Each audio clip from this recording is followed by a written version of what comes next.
Salut à tous. Alors la vidéo que je fais aujourd'hui, elle sort un petit peu de l'ordinaire, puisque vous avez été quelques-uns à me demander où c'est que j'en étais avec mes travaux, l'avancée dans l'atelier, le vérin de fosse que j'ai fabriqué. Vous avez été pas mal à me questionner là-dessus.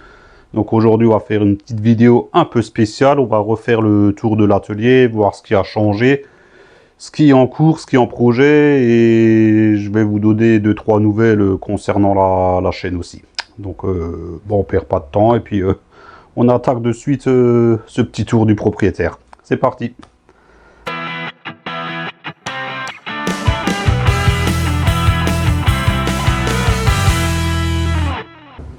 Bon allez, on démarre ici, hein, donc par la porte d'entrée. Donc c'est par ici que j'entre. Là, rien de nouveau. Hop, la porte derrière, l'équilibreuse ici, tout ça vous l'aviez déjà vu. Donc qu'est-ce qu'il y a de neuf depuis? J'ai mis un établi donc qui court tout le long du mur, avec en haut de quoi accrocher quelques bricoles. L'établi, je l'ai fait en bois, donc avec des grosses pièces, hein, c'est vraiment très costaud, ça bouge plus du tout. J'ai fixé dessus ma perceuse à colonne, donc pareil, qui est vissée, qui ne bouge plus. À l'autre bout, bon là je suis désolé, c'est un petit peu le bordel encore, ça c'est un casier qu'il faut que j'emmène devant. J'ai mes deux tourées à meuler, donc qui sont du coup plus très accessibles. Une pierre à aiguiser, une pierre à meuler, une pierre à meuler et une brosse. Donc pour brosser les pièces. Le compresseur, il a été mis à demeure là derrière. Voilà, on le voit pas bien, je suis désolé, je vais prendre un petit peu de lumière. Voilà. Donc le compresseur, il est là derrière. Bon, j'ai mon réchaud à gaz ici pour en hiver. J'ai laissé exprès ouvert de sorte que je puisse le sortir si jamais il faut le sortir pour un entretien, s'il en panne ou je ne sais quoi.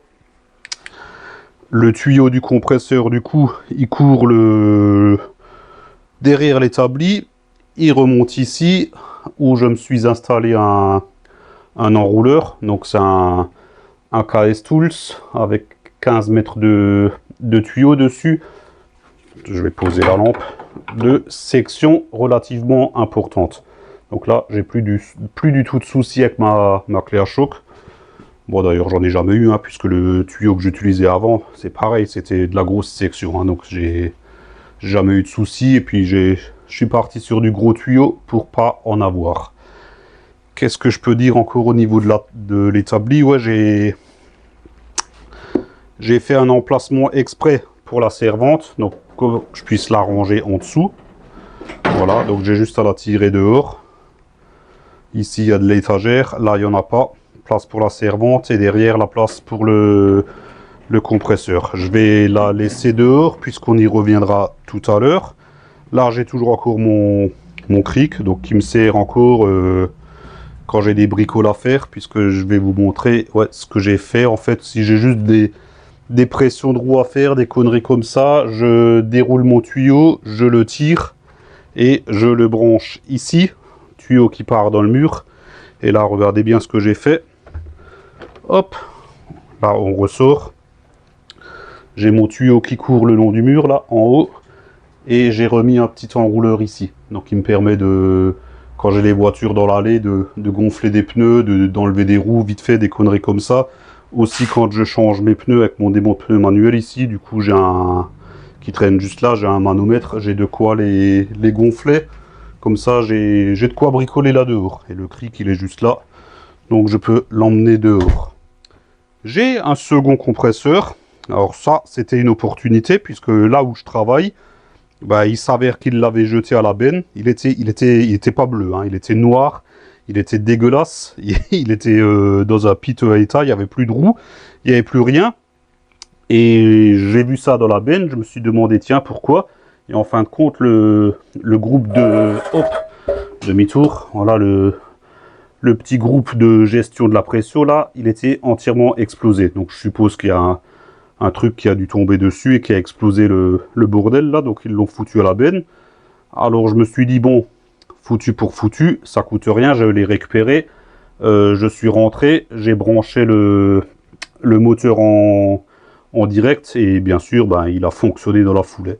Donc je me suis amusé à le désosser entièrement, je l'ai entièrement désossé, un moteur, tout, j'ai tout démonté, je l'ai entièrement nettoyé, j'ai remis des roues, j'ai racheté un machin là, régulateur de pression, et un petit flexible là, un truc à pas cher, et comme ça avec ce compresseur de 50 litres, ça me permet de me promener partout sur mon terrain sans avoir à sortir le gros.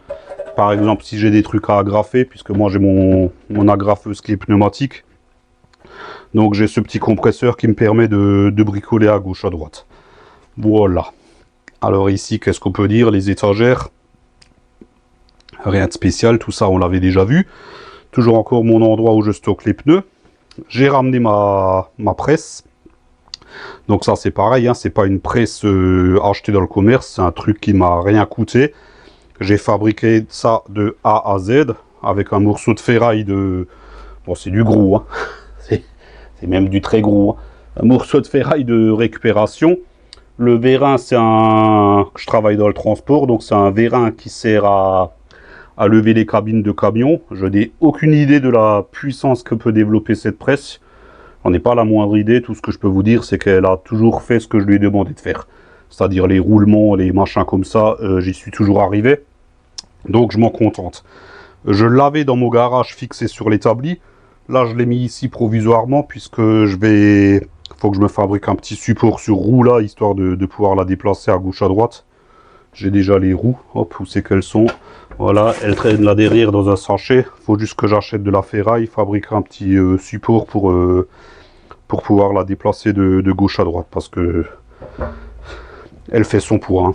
Là, j'ai tout mon tas d'éclisses. Ça, c'est pareil.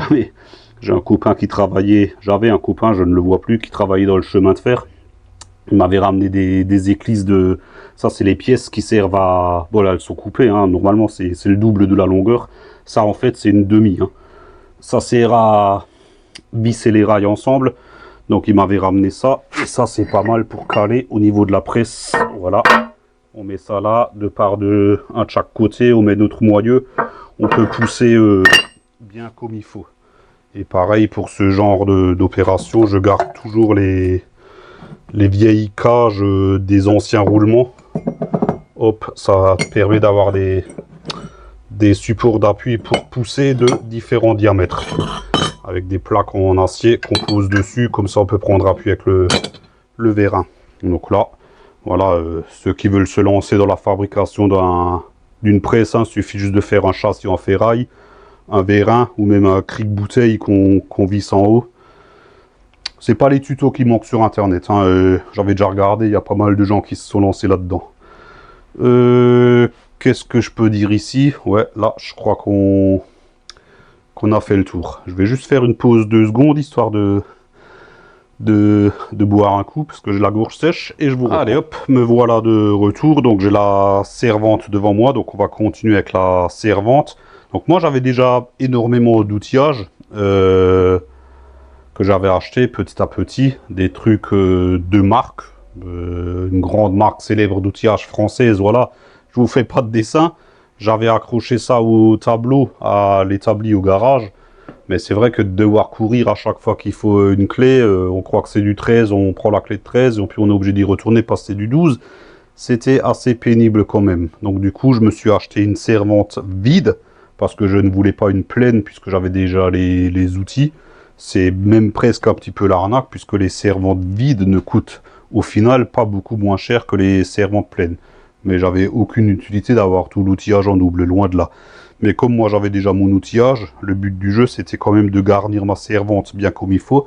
Donc comme vous pouvez le voir au niveau du tableau, je n'ai quasiment plus grand chose, hein. J'ai ici une pince à rifter, mes 3 lampes, puisque voilà, hop, on n'a jamais assez de lampes. Ma visseuse, une équerre, une scie à métaux, mon casque à souder, voilà, au fur et à mesure que j'ai besoin des trucs, je les accroche là-bas. Et la servante, en fait, je l'ai aménagée à mon goût en achetant des modules vides. Alors ça, ce genre de module, ça se trouve sur internet, ça vaut 5 balles. À côté de ça, j'ai aussi acheté de la mousse, je vous montrerai après dans l'autre tiroir. Donc c'est de la mousse prédécoupée, donc on peut, voilà, là je vous montre, vous sortez comme bon vous semble. histoire d'adapter à vos besoins. Donc là, j'ai pu faire, par exemple, dans ce tiroir-là, mes tournevis. Donc tout ce qui est cruciforme, plat, Torx. Comme il y avait un petit peu de marge, ben devant, j'ai pu jeter un cutter, un rouleau de Chatterton et mon feutre pour écrire sur le métal, que j'utilise quand je fais une distribution, ce genre de choses. Deuxième tiroir, là j'ai mis ma boîte à douille. Donc c'est une boîte à douille Stanley que j'ai depuis très longtemps. Bien sûr, les cliquets Stanley n'avaient pas tenu le coup bien longtemps, donc j'ai remplacé par des cliquets Facom. J'ai le demi-pouce, le quart de pouce rotatif et le quart de pouce normal. J'utilise pas de 3/8e, c'est pas un truc que j'utilise. Et à côté de ça, j'ai mis tout ce qui est Torx, BTR, XZN et les grandes douilles. Tout ce qui est au-delà de 32. Et la boîte de douille, voilà, c'est standard. Troisième tiroir, on est toujours encore sur tout ce qui est accessoires à douille. Donc ici, tout ce qui est douille longue. Là, tout ce qui est douille à choc. Ici, les douilles en torx inversé, donc les fameuses douilles E. Ici aussi, mais en plus petit diamètre. Et là, les douilles longues en... Merde, comment c'est? En quart de pouce. Là, j'ai mes douilles à jantes, mon cliquet pneumatique, un cardan à choc, une petite rallonge et tout ce qui est réducteur, agrandisseur. Hein, donc pour passer du 3/8e ou un quart en passant par le demi. Enfin bref, tout ce qui va bien. En dessous, voilà, là j'ai tout ce qui est l'outillage à main. Donc pareil, des petits supports, ça reste des machins vides. Donc qui valent 5 balles. Donc tout ce qui est clé à œil à cliquer. Ici j'ai les clés à œil normales, ça par contre c'est le support officiel Facom. Puisque toutes mes clés à œil c'est des Facom, donc j'avais acheté le support officiel Facom. Là j'ai le support pour tout ce qui est clé à pipe. Quelques clés qui traînent encore comme ça. Ensuite en dessous, tout ce qui est pince. Toujours encore pareil, hein, c'est des supports vides. Hein. Comme dit, ça vaut 5 balles. Hein. C'est vraiment pratique pour organiser une servante. Hein. Donc j'ai mis... là-dedans, ce qu'on utilise le plus, hein, donc la pince universelle, la coupante, à bec long. Ici, les 4 pinces à circlip, ça a multiprise, une tenaille. Là, j'ai des petites pinces, pince coupante, pince à bec courbé. Là, j'ai ma pince étau. Et ici, 2-3 conneries aussi. Pince à dénuder, pince à cosse, pince à cils en bloc d'échappement. Et en dessous, j'ai une pince pour les colliers de soufflet de cardan. Et aussi la pince pour... les raccords rapides de carburant. Là, c'est un peu le bordel. Voilà, qu'est-ce que j'ai là? C'est ma caméra endoscopique. 2-3 marteaux, l'arrache-rotule, les clés à tuyauter, des clés plates en torx inversé.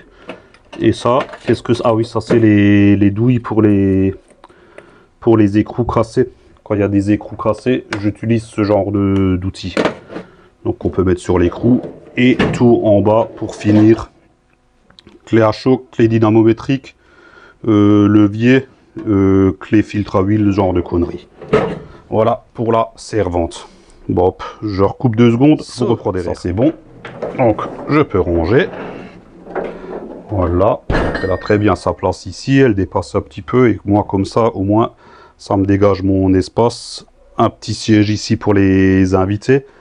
Si on repasse dans le fond, j'ai au fond mon petit bar. Donc avec ma petite cafetière, tout ce qui va bien. Niveau déco, bon voilà, là j'ai mis des petites miniatures. Plutôt ma femme qui a mis. Une affiche là-haut. Là aussi des trucs. Ah oui, ici, ça on n'avait pas encore vu. Donc là j'ai fixé au mur tout un ensemble de casiers. Donc j'ai tout marqué, je me suis amusé à tout marquer, hein. Donc les vis écrous, des machins, les colliers échappements, enfin bref, et j'ai de quoi faire puisque j'ai tout ça encore qui est vide, hein. Donc j'ai vraiment de quoi faire. C'est vraiment des grands casiers, voilà. Donc avec des séparateurs dedans s'il faut, ça c'est pareil, hein, c'est de la récup. C'est un pote qui m'a fourni ça, ils sont vraiment pratiques. Par exemple là pour les écrous, rondelles, voilà, tout est marqué. Hop, là j'ai fait le tour. Là on va arriver à notre fameux vérin de fosse. Donc on m'a demandé à plusieurs reprises d'expliquer un petit peu. Alors là, je vais peut-être utiliser le grand trépied pour le poser à côté. Je coupe 2 secondes, je vous reprends. Ah, nous y voilà. Donc j'en ai profité pour ramener 2-3 conneries. Une lampe en l'occurrence. Hop. Et la barre qui est fournie avec le vérin. Alors on va déjà commencer. Le vérin, c'est un vérin de girafe, de grue d'atelier, de chèvre, appelez ça comme vous voulez, tout ce qu'il y a de plus normal. C'est un vérin de remplacement, donc si votre vérin de grue d'atelier est mort, vous pouvez acheter ce type de vérin. C'est des vérins qui ont 8 tonnes de capacité. On trouve ça sur internet, sur un célèbre site de vente qu'on peut tout acheter de A à Z. Voilà, ça vaut 40 balles. Donc moi j'ai pris là-dessus, 40 balles le vérin. À ça j'ai rajouté 4 roues pivotantes, les 4. Freinées, mais ça à la limite je m'en foutais, hein, voilà, mais bon c'est un plus. Elles font 100 mm de diamètre, donc 10 cm. C'est pour cette raison que j'ai dû faire l'armature en forme de zigzag. C'est pour avoir un dégagement assez haut pour les roues et que le vérin il soit quand même au plus bas du sol. Parce que si je l'avais mis à cette hauteur-là, après j'aurais été trop haut. Qu'est-ce que je veux dire? Ouais, ces roues, elles ont une capacité de 600 kg. Déjà, c'est largement suffisant. Si on veut comprimer par exemple un bras de suspension, histoire de resserrer les cils en bloc en position de roulage, ça suffit amplement. Je l'ai déjà fait. J'ai même déjà levé l'avant entière d'une voiture. Ça lève, ça ne bouge pas, ça ne s'affaisse pas. Sur le haut, j'ai fabriqué un petit panier. Donc ça c'est pareil, hein, rien de sorcier. 4 bouts de ferraille, un bout de tube que j'ai ébouché, hop, voilà, c'est là-dessus. C'est pratique si on veut poser une boîte de vitesse ou je ne sais quoi d'autre. Et puis ouais, comme dit, on peut l'enlever. Donc si on a besoin de comprimer un bras de suspension, on met juste la tête du vérin sous le bras et on peut lever. Le vérin, je n'ai fait aucune modification dessus, si ce n'est au niveau de la base. C'est pour ça que j'ai ramené une lampe, comme ça je vous montre. Hop, je renverse vite fait. Je vous décroche 2 secondes, voilà. Puisque le vérin, à la base, il est fourni avec un trou en haut, où on passe une goupille. Et à la base du vérin, normalement, il y a un œillet, pareil, où on passe une goupille aussi. Cet œillet, moi, je l'ai coupé. Et j'ai soudé un écrou à la place, donc directement sur le vérin.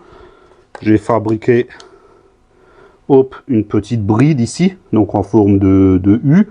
Donc le vérin, il est sur sa face d'appui ici, puisqu'il est plat en dessous, donc il est à plat sur sa face d'appui. Et en passant une vis, et en prenant dans l'écrou, ça tire sur la bride, ça plaque le vérin contre sa face d'appui, et il ne bouge plus. De toute façon, ça n'a pas grand chose à tenir. C'est juste quand on promène le vérin, histoire qu'il reste bien sur son support, puisqu'après, une fois qu'on le met en contrainte, de toute façon, il appuie naturellement dessus. Donc, aucun souci de ce côté-là. Enfin, pour l'instant, j'en ai pas rencontré. Qu'est-ce que je veux rajouter encore? Ouais, pour la purge. Donc, à la base, la purge, c'est la vis avec les 2 petits tétons, donc qu'on défait avec ce genre d'outil là, avec les 2 petits ergots là. Donc ça, c'était pas très pratique. Donc moi, j'ai soudé une molette dessus, en plastique, c'est bien plus pratique. Donc je peux la desserrer, hop, je pousse sur mon vérin. Alors bien sûr, il n'y a pas de retour automatique, il n'y a pas de ressort. Moi, je m'en fous. Je ne suis pas dans un esprit de rendement, donc ça ne me dérange pas de perdre un petit peu de temps à pousser sur le vérin. Et pareil, la molette, elle n'a pas de ressort, hein. Par exemple, certains vérins, on tourne, ça purge et ça revient tout seul. Moi, je suis obligé de le fermer à la main. Mais comme dit, ça ne me dérange pas. Au niveau de la levée, pour l'instant, c'est tout ce qu'il y a de plus standard, hein. La petite pompe qui va bien. Par contre, ce que j'ai fait, j'ai commandé, mais ce n'est pas encore arrivé. Je vais vous montrer. Qu'est-ce qu'il me faut? Un collier d'échappement. Hop, ils sont là. Voilà. Le vérin, il a un diamètre de 75 mm. Donc, j'ai commandé un collier de ce genre-là, mais en 75 mm. Que je vais fixer, peu importe à quel niveau, sur le vérin. et ça me permettra de mettre une petite patte dessus et un ressort. De cette manière, la pompe, elle remontera toute seule. La barre là, je la transformerai en pédale, et de cette manière, je pourrai pomper, et après le ressort me remontera la pompe toute seule à chaque fois. J'attends juste d'avoir le collier en 75 mm, mais il tarde un petit peu à arriver. Donc voilà, comme vous pouvez le constater, c'est un petit bricolage à la portée de tous. Enfin, tous ceux qui savent souder. Là, je vais juste prendre un mètre. Donc ouais, j'ai le pourquoi du comment de ce vérin de fosse, c'est à cause de mon pont. Donc je l'ai expliqué dans plusieurs vidéos déjà. Mon pont ne monte qu'à 1 mètre au max. C'est largement suffisant pour ce que moi je fais, puisque les 3/4 du temps on est sur le côté, hein, donc c'est bien. Par contre, si on doit faire une boîte ou comprimer un bras de suspension, une connerie comme ça, ben, il faut forcément un vérin de fosse, sinon on se fait chier, ben, comme j'ai toujours fait avec mon... Où c'est qu'il est là, mon cric bouteille et des bouts de bois. Ça marche très bien, mais bon, voilà, c'est un petit peu chiant à mettre en œuvre. Le vérin de fosse, c'est quand même beaucoup plus pratique. Pareil, pour relever les bras arrière, si on change les ressorts à l'arrière sur une voiture, voilà, franchement, ça change la vie, c'est pratique. Le problème, c'est que les vérins de fosse qu'on achète, ben, leur hauteur minimum, elle est de 1 mètre. Ils vont de 1 mètre à 1,80 m, et voilà, ça c'est bien pour les ponts standards, mais pour moi, 1 mètre plié, c'est trop haut. C'est pour ça que je me suis mis dans l'idée de fabriquer celui-là. Et là, du coup, je vais quand même le redescendre à bloc. Hop, voilà.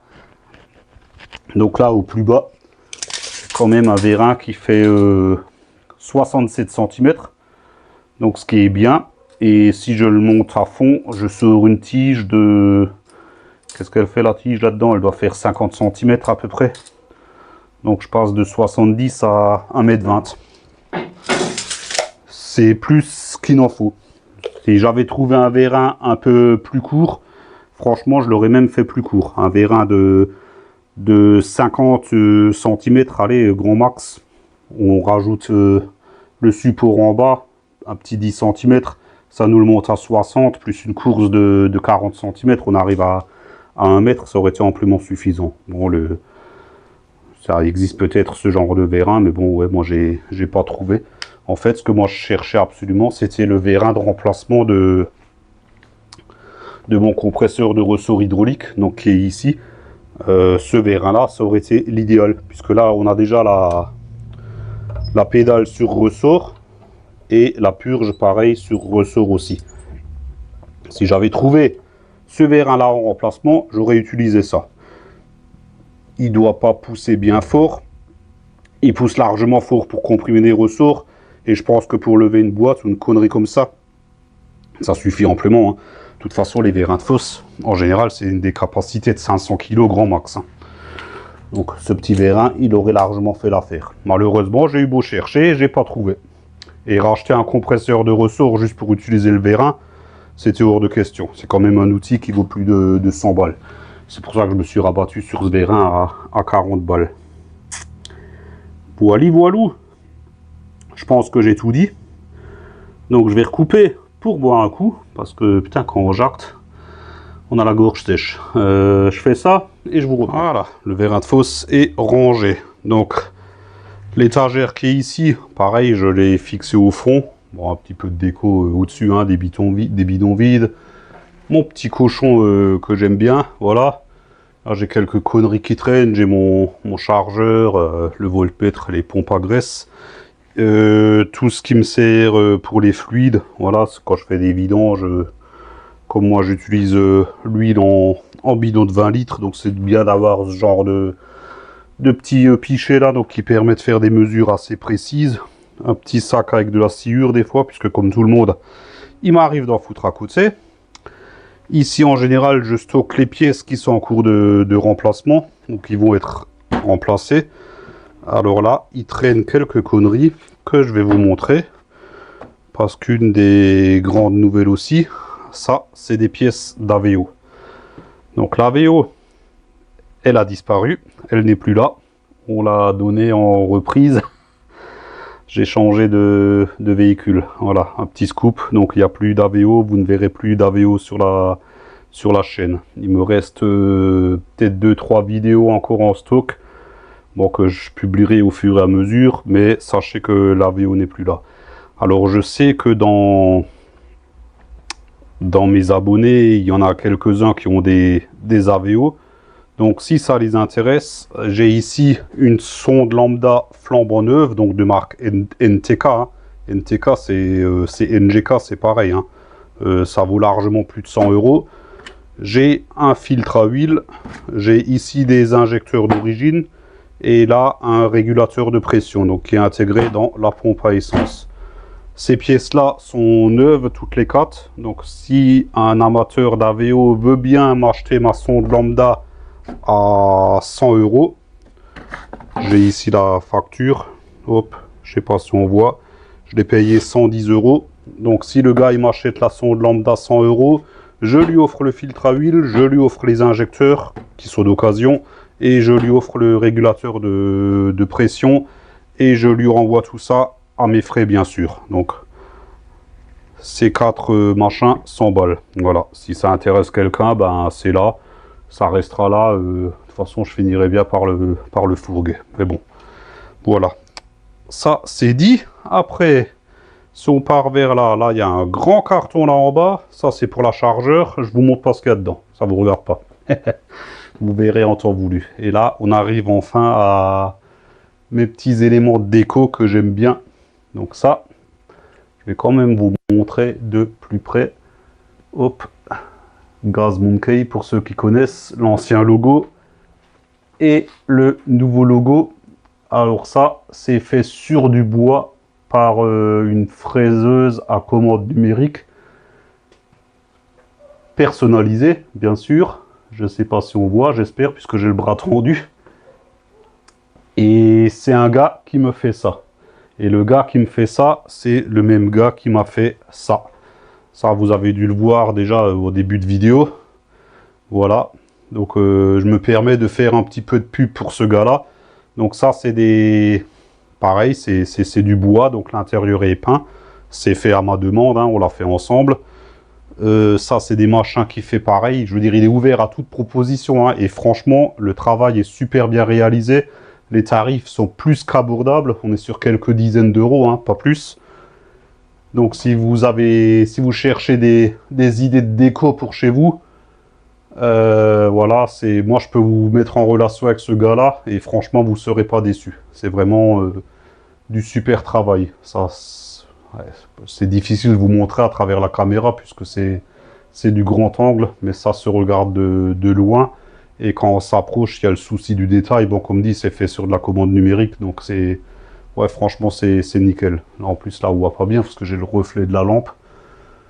Mais ouais, franchement, c'est top. J'espère que ça rendra bien. Hein. Moi, je le vois que sur mon petit écran. Donc, ça devrait le faire. Et là, ben, je pense que j'ai fait le tour. Hein. Je vous ai parlé de mon établi que j'ai fait. Je vous ai parlé de ma presse qui était là-bas, de mes compresseurs. Je vous ai parlé du vérin de fosse, les casiers que j'ai mis au mur. Je vous ai pas parlé du carton, puisque voilà, ça ne vous regarde pas. Vous verrez en temps voulu. Ah oui, ça. J'ai mis ici, là-bas et là-bas en dessous de la lampe, 4 petites étagères. Puisque quand je bosse au niveau du pont, c'est vrai que si on est à l'avant ou à l'arrière du véhicule, on enlève les écrous de roue, des machins, si on travaille au niveau des freinages, de la suspension, n'importe quoi. Je suis tout le temps comme un con avec mes vis dans la main, je ne savais jamais où les poser. Donc du coup là j'ai juste à me retourner et j'ai mes petites étagères, je peux poser mes écrous de roue, les différentes vis, les ressorts, les conneries comme ça. Il y en a une là-bas, il y a juste ici qu'on n'a pas. Pourquoi? Parce qu'ici, en général, je laisse la servante, donc je peux poser sur la servante. Là, du coup, je pense que j'ai fait le tour et que je n'ai plus rien à rajouter. Hein. J'espère. J'espère juste que ceux qui m'ont demandé des infos sur ce vérin de fosse seront contents des infos que je leur ai données. Si jamais vous avez des questions, hein, vous foutez ça dans les commentaires. Si vous avez besoin de mesures ou quoi que ce soit, si vous voulez réaliser chez vous, je me ferai une joie de vous renseigner. Voilà, donc là, je pense que j'ai fait le tour et puis qu'on peut s'arrêter là. Bon bah ça y est, on a fait le tour de l'atelier, hein. Donc comme vous avez pu le voir, je suis quasiment installé. Je n'ai plus grand chose à faire à part, ouais, comme dit, un support pour ma presse, histoire de pouvoir la déplacer à gauche à droite, et tout le reste, ma foi, c'est tout opérationnel. Donc je me répète vite fait sur les gros points. Donc ouais, le vérin de fosse. Donc si vous avez des questions là-dessus, n'hésitez pas, hein. Vous avez besoin de mesures, bah, vous me demandez, je me ferai une joie de vous communiquer ça. Les décos, pareil, hein, si vous avez des idées de déco, quoi que ce soit, que vous voulez réaliser ce genre de trucs chez vous, franchement le travail il est top, hein. Comme vous pouvez voir, l'intérieur peut être peint, il n'y a aucun souci. Vous me demandez, je vous mettrai en relation avec le gars, il se fera un joie de vous renseigner, de vous proposer des, comment dire, des esquisses avant de passer à la réalisation. Ça vous permettra d'avoir une idée du travail final. Par exemple, pour faire ça, ben, il m'a envoyé tout plein d'idées. Au final, on s'est mis d'accord, voilà, ça a donné ça. Le résultat, ben, voilà, moi je kiffe, hein, je trouve ça bien. Qu'est-ce qu'on a encore? Ouais, comme dit, la VO, il n'y a plus, hein, donc les peu de pièces qui me restent, si quelqu'un les veut, 100 balles le lot là, livré, il n'y a aucun souci. Et puis la voiture de remplacement, ben, je vous la présenterai en temps voulu. J'ai rien de plus à ajouter. Donc si ce petit tour d'atelier vous a plu, un petit pouce en l'air, c'est sympa, ça fait plaisir. Pensez à vous abonner si ce n'est toujours pas fait. Le pouce qui fait toujours plaisir. Et moi, je vous dis à la prochaine. Ciao, ciao.